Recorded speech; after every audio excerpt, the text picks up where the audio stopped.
She thought the bear was stalking her cabin. Alone in the snow, with her food running out, she braced for the worst. But when the animal finally appeared, the cabin walls creaked in the wind. Every gust pressed icy fingers through the gaps, rattling the shutters, tugging at her breath. She pulled the blanket tighter around her shoulders, but it did little to stop the ache gnawing in her stomach. Food was running out. The last loaf of bread had been stretched thin over 2 days. She'd boiled the same handful of beans 3 times, drinking the murky water just to trick her body into feeling full. But tonight, there was nothing left. Her stomach cramped with each inhale. She rubbed her hands together near the wood stove, though its flames had burned low hours ago. The logs outside were buried under snow too deep for her to move alone. Everything felt heavier than it should have, her limbs, her chest, her thoughts. And then she heard it. A sound from outside. Heavy. Slow. Snow crunching under weight too massive to be human. Her heart slammed against her ribs. She froze, head turning toward the window. The glass was frosted thick, but a shadow moved beyond it, a bulk, steady and deliberate. The stories came rushing back. Neighbors whispering of bears seen along the ridges before the snow came down hard. Of tracks circling farms. Of livestock taken in the night.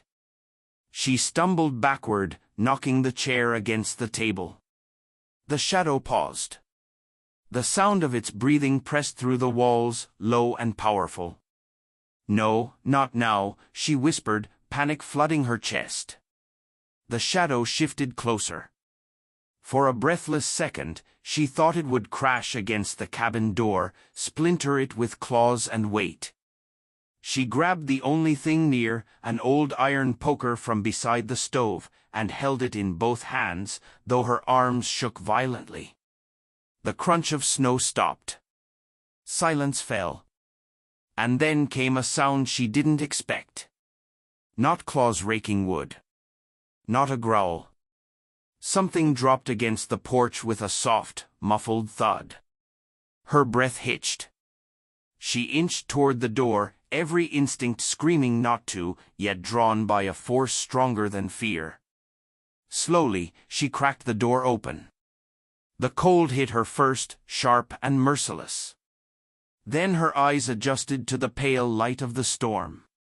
There it stood. The bear. Massive, hulking, its fur dusted with snow. Its dark eyes caught the faint glow from inside the cabin, and for a heartbeat they locked on hers. Her chest constricted. This was it. But the bear didn't move forward. Instead, it lowered its head. On the porch lay something strange.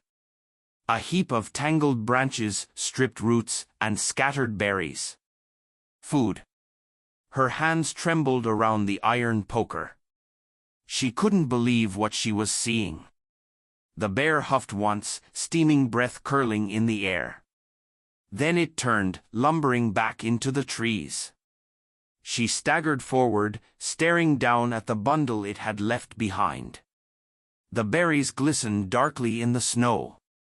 The roots looked fresh, recently pulled from the frozen ground. Her stomach twisted with hunger. But her mind spun with something else, confusion. Why would a bear, a wild animal capable of tearing her cabin apart, leave food at her door? She crouched, her fingers brushing the frost-bitten berries. The storm howled again, filling the silence. Behind her, the woods stretched into darkness. And in that darkness, she thought she heard the bear's slow, deliberate footsteps still lingering. Was it waiting? She stares at the food left behind, torn between fear and hunger, and the question of why the bear came at all. David's heartbeat pounded in his ears as the forest seemed to close in around him. The mist hung heavier now, settling on wet leaves and twisted branches, each droplet catching the faint, filtered light like tiny, trembling prisms. The bear remained immovable, standing solidly on the trail, muscles coiled, eyes unwavering. David could feel the sheer weight of its presence pressing down on him, a primal force, indifferent to human expectations, yet intensely aware of every step, every movement. He took another cautious step backward, trying to maintain space without turning his back. The cub shuffled further behind its parent, small paws slipping on moss-covered rocks. David felt a mixture of relief and anxiety. The bear wasn't advancing, but neither was it retreating. The realization sank into him that his every action had to be precise, deliberate, and calm. Nature had its rules, and he was merely a participant in a game governed by instincts far older and more honed than his own. He spoke again, voice low, almost trembling. "I'm leaving. I won't hurt you or the cub." His words were met with silence, only the faint rush of the river and the occasional drip of water from leaves. The bear's eyes remained fixed on him, head slightly tilted, nostrils flaring as it assessed him. David felt a knot tighten in his stomach. He had prepared for bears in theory, but now that he faced one directly, the theory melted into raw, palpable fear. A sudden movement in the undergrowth to his left made him freeze. A branch snapped under the weight of some unseen animal, and both his and the bear's attention shifted instantly. The cub whined softly, flattening its ears. David realized with a jolt that he was not the only living presence being evaluated by the bear. Its instincts were tuned to protect, to anticipate, to react. One wrong move, one sudden sound, and the delicate balance could shatter in an instant. David's mind raced. He could see the contours of the bear's body, the immense shoulders, thick neck, massive paws pressed into the damp earth. It was perfectly still, yet every muscle seemed ready to spring into motion. The cub pressed closer, tiny claws gripping the moss and debris beneath it, while the bear's massive paw hovered protectively over the small body. It was a standoff, yes, but more than that, it was a display of intelligence, patience, and primal calculation. David knew he had to retreat slowly, giving the bear room while keeping the cub in his peripheral vision. He shifted his weight cautiously, each movement deliberate, heart hammering. He took a deep breath and whispered again, "I'm going. I promise. I'm leaving." The bear's ears twitched, her breath fogged the air as she stared at the shape lying in the snow. Her hands shook, both from the cold and the gnawing in her stomach, as she crouched down, brushing away the powder that clung to it. It was a carcass. Small, a hare, stiff and frozen, but fresh. Its fur still thick, its body intact. Her throat tightened, eyes stinging. Food. Real food. She glanced up at the bear, heart hammering. It stood a few feet away, watching her with dark, steady eyes.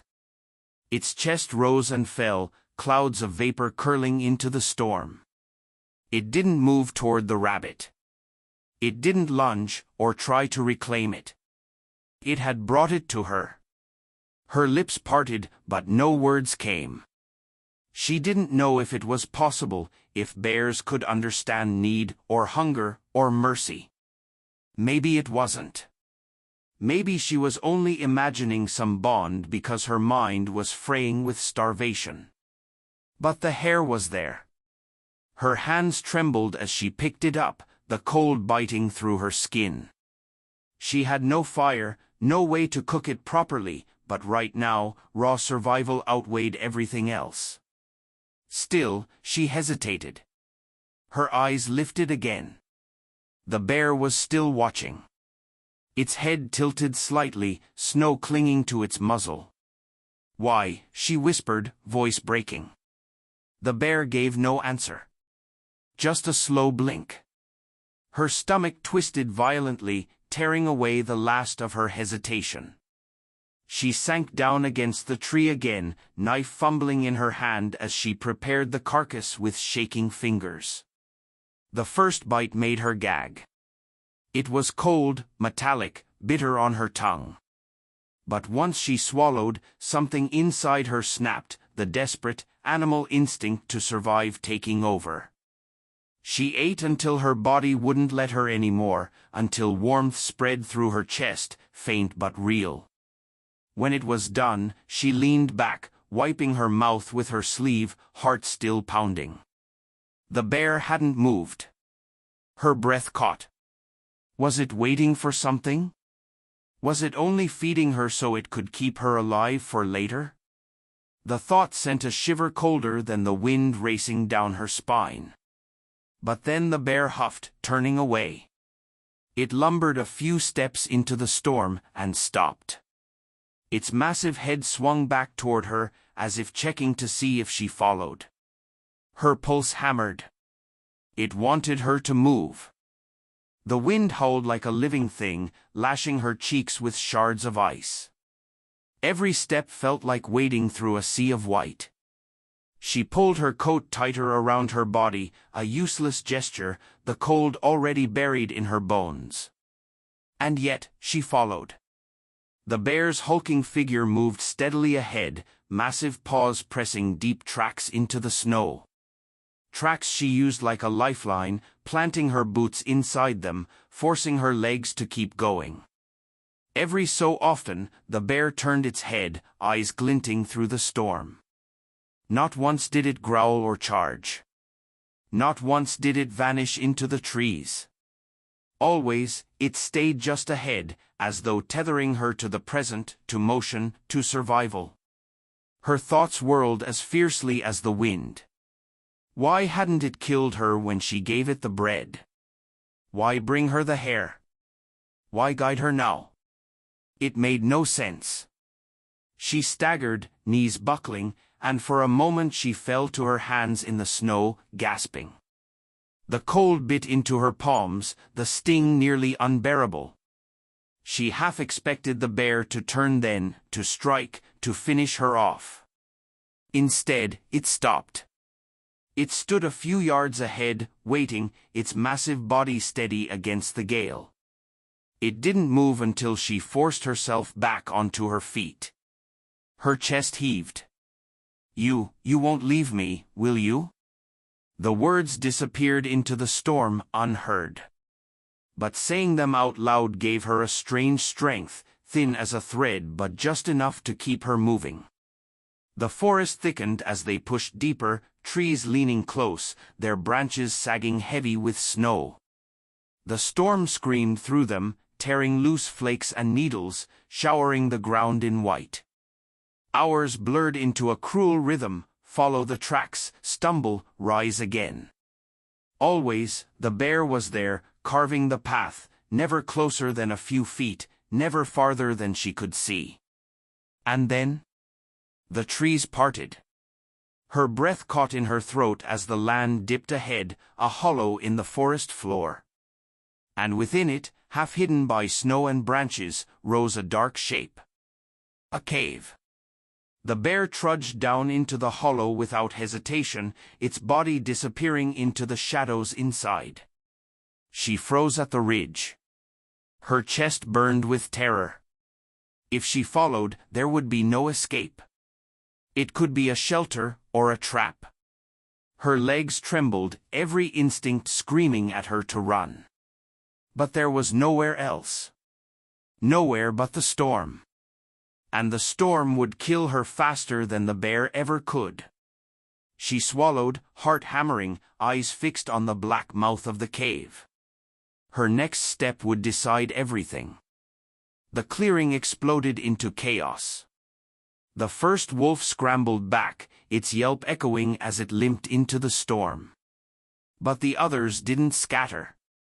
They surged forward together, dark shapes breaking from the tree-lean, teeth glinting white against the night.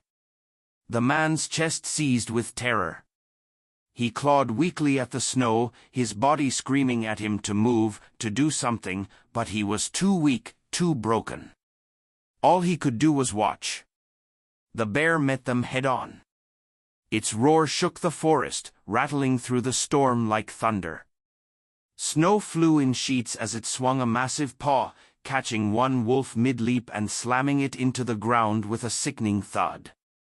Another darted in from the side, snapping at its flank, but the bear twisted, jaws flashing, and clamped down on the attacker's shoulder. The wolf howled, writhing before tearing free, blood painting the snow. The man's breath came in short, panicked bursts. His mind screamed at him to look away, but he couldn't. The violence was brutal, raw, terrifying, yet something inside him stirred. Awe, gratitude, even hope. But the wolves weren't giving up. They circled, their movements coordinated, patient, clever. One darted close, snapping at the bear's legs. Another lunged from behind, teeth grazing its thick fur. The bear bellowed in rage, spinning, striking, but the pack was relentless.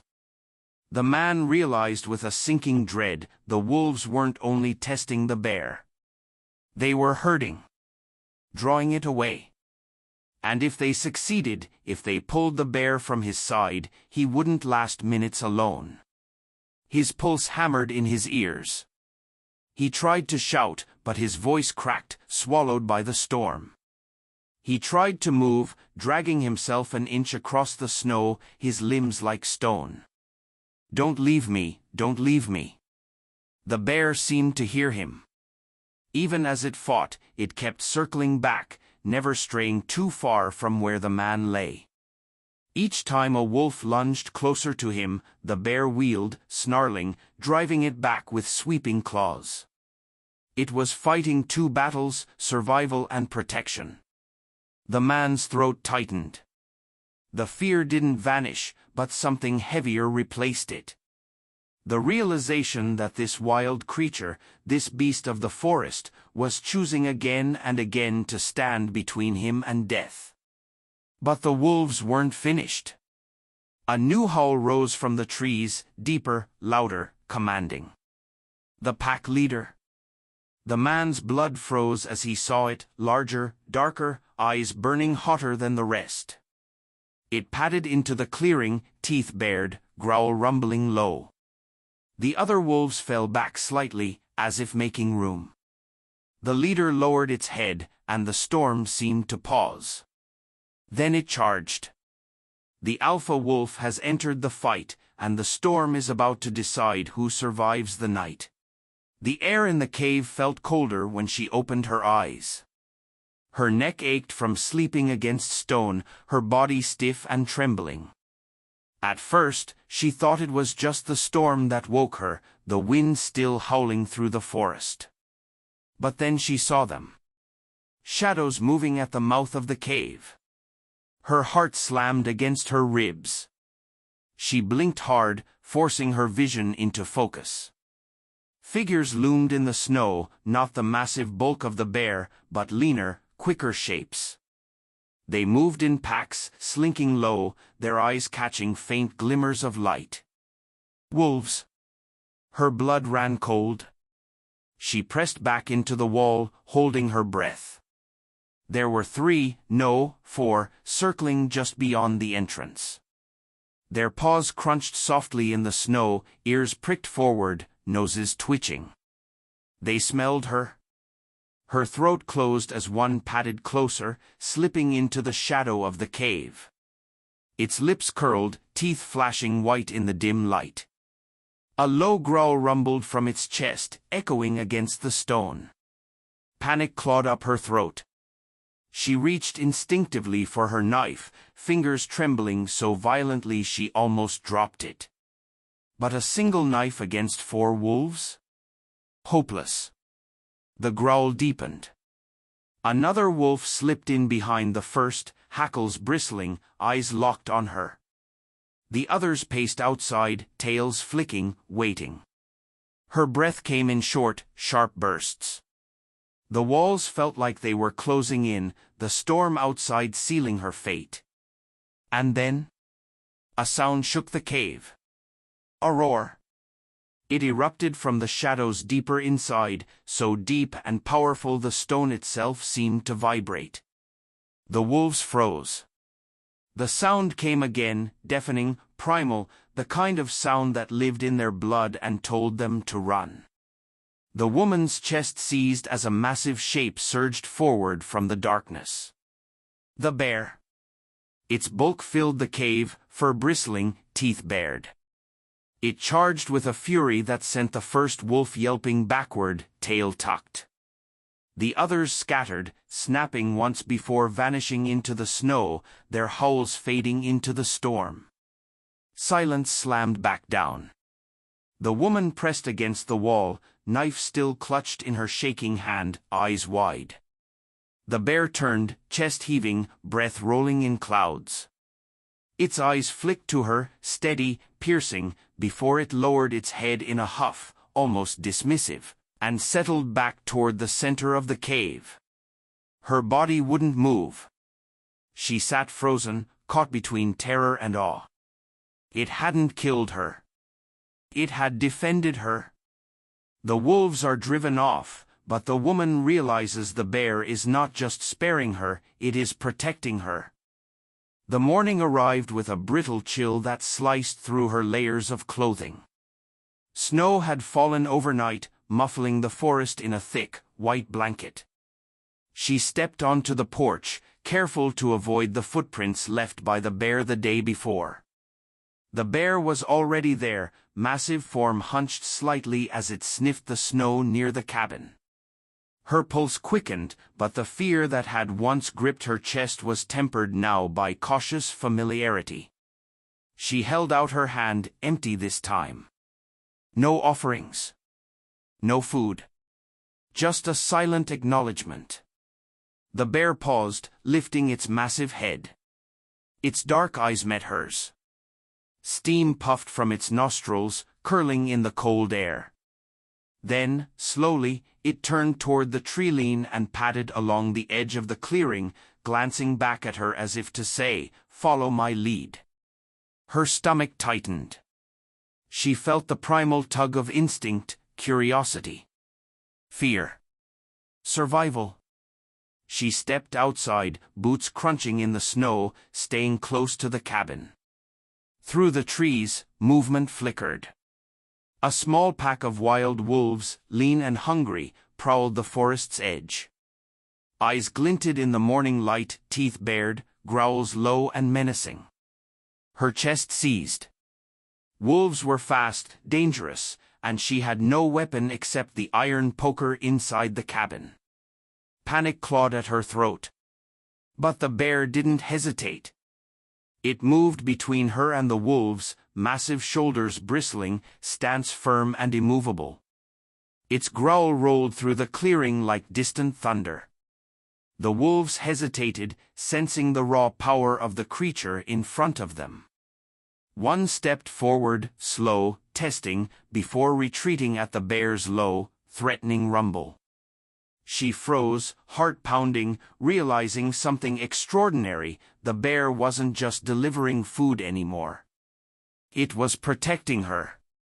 Her hands shook as she crouched slightly behind a tree, peeking out. The bear's massive paws shifted the snow, asserting dominance with every movement. Its eyes never left the wolves, never left her. The pack tried again, circling, testing. The bear shifted position with deliberate precision, cutting off angles, guiding her away from danger without a single command. She swallowed hard, tears stinging her eyes.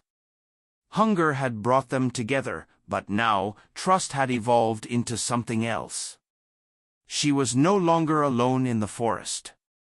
The wolves finally retreated, disappearing into the snow-covered trees.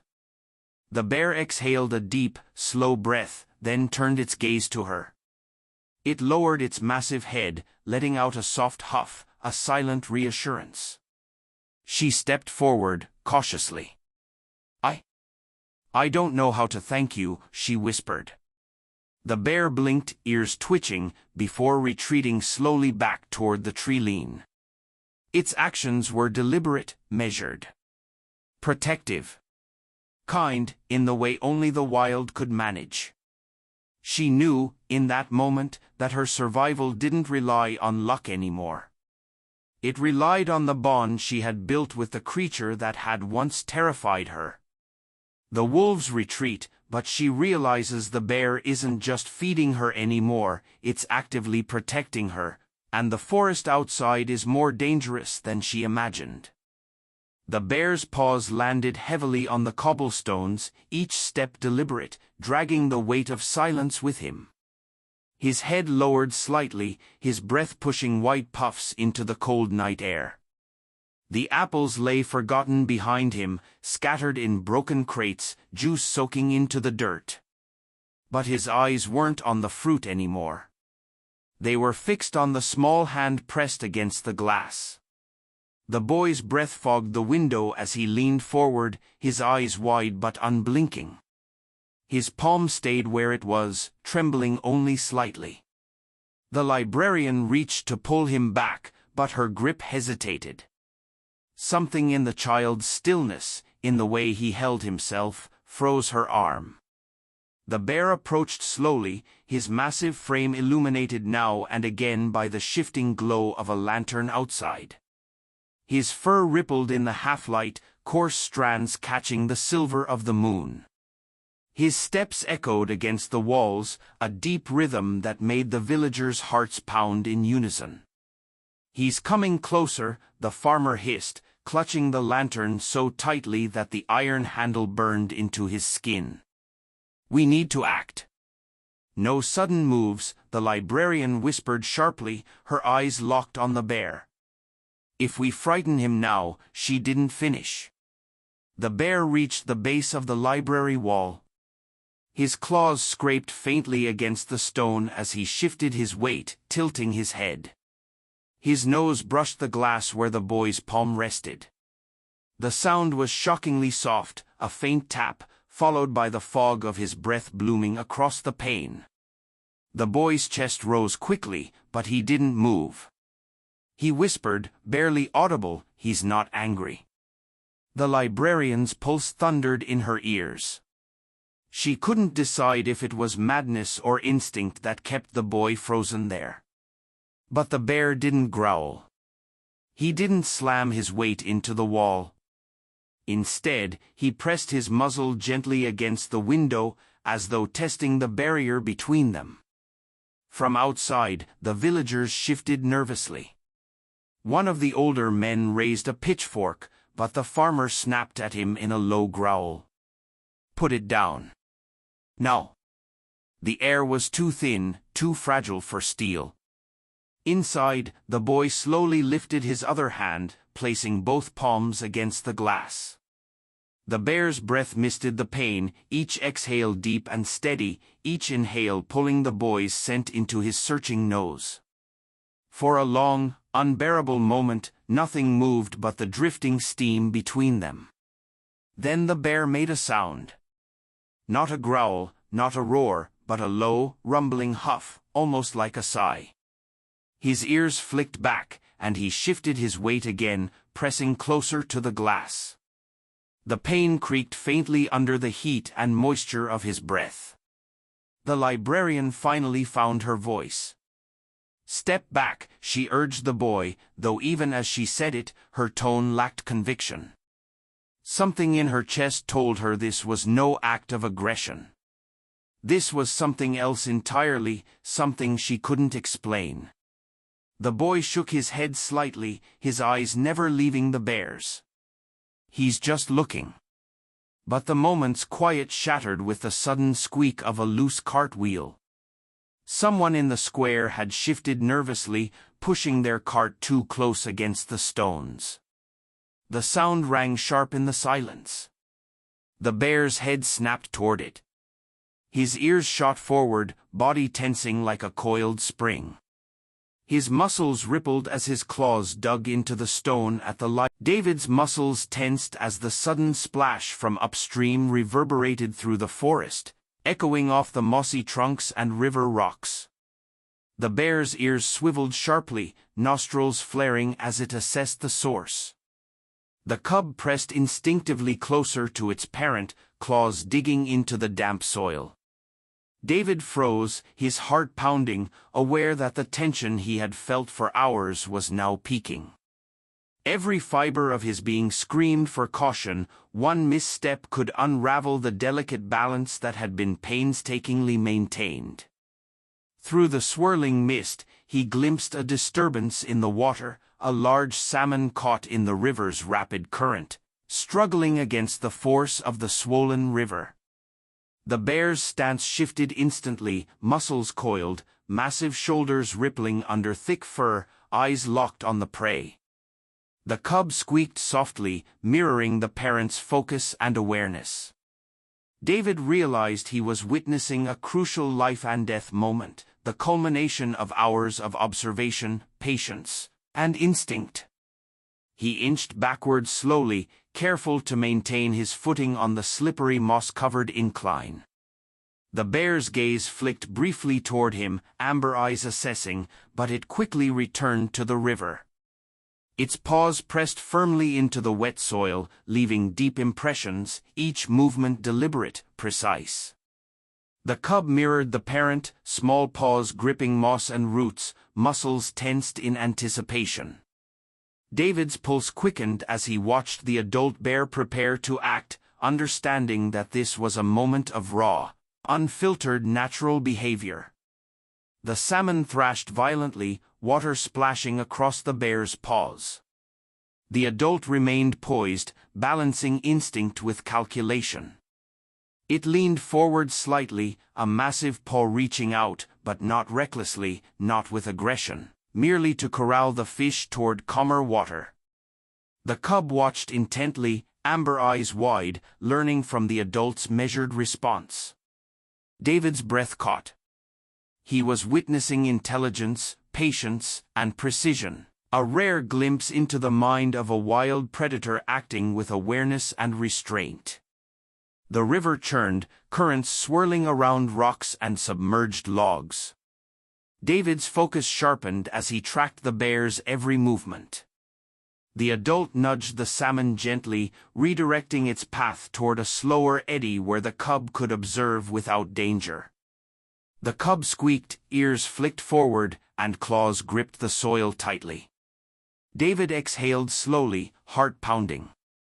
The bear's actions were deliberate, grounded in natural instinct, yet exhibiting a level of intelligence and problem-solving that transcended mere predation.